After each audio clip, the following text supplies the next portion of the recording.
Si t'es en quatrième ou en troisième et que t'as pas tout compris sur les puissances, c'est pas grave, on va tout expliquer ici, c'est parti.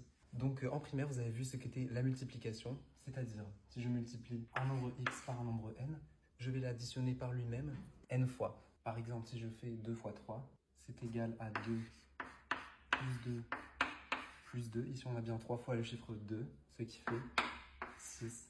Bien, la puissance, c'est un peu pareil, mais c'est juste qu'au lieu de additionner n fois, on va multiplier n fois par lui-même. Tout à fait.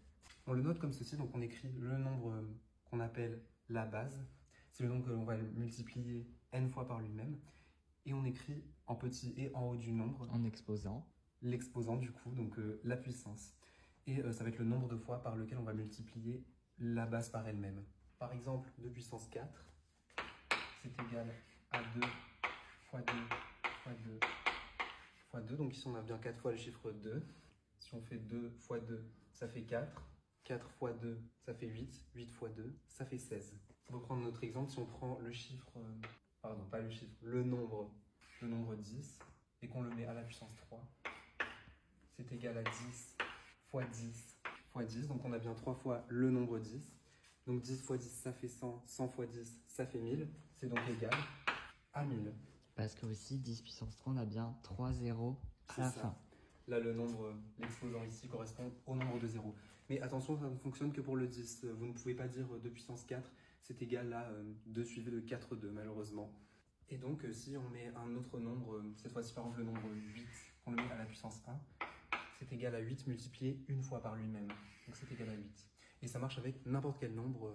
On peut donc écrire x puissance 1 égale x. Et si on prend le nombre 1, qu'on le met à n'importe quelle puissance, par exemple je mets 1 à la puissance 4, c'est égal à... Et là, peu importe le nombre de fois que l'on multiplie 1 par lui-même, on tombera toujours sur 1.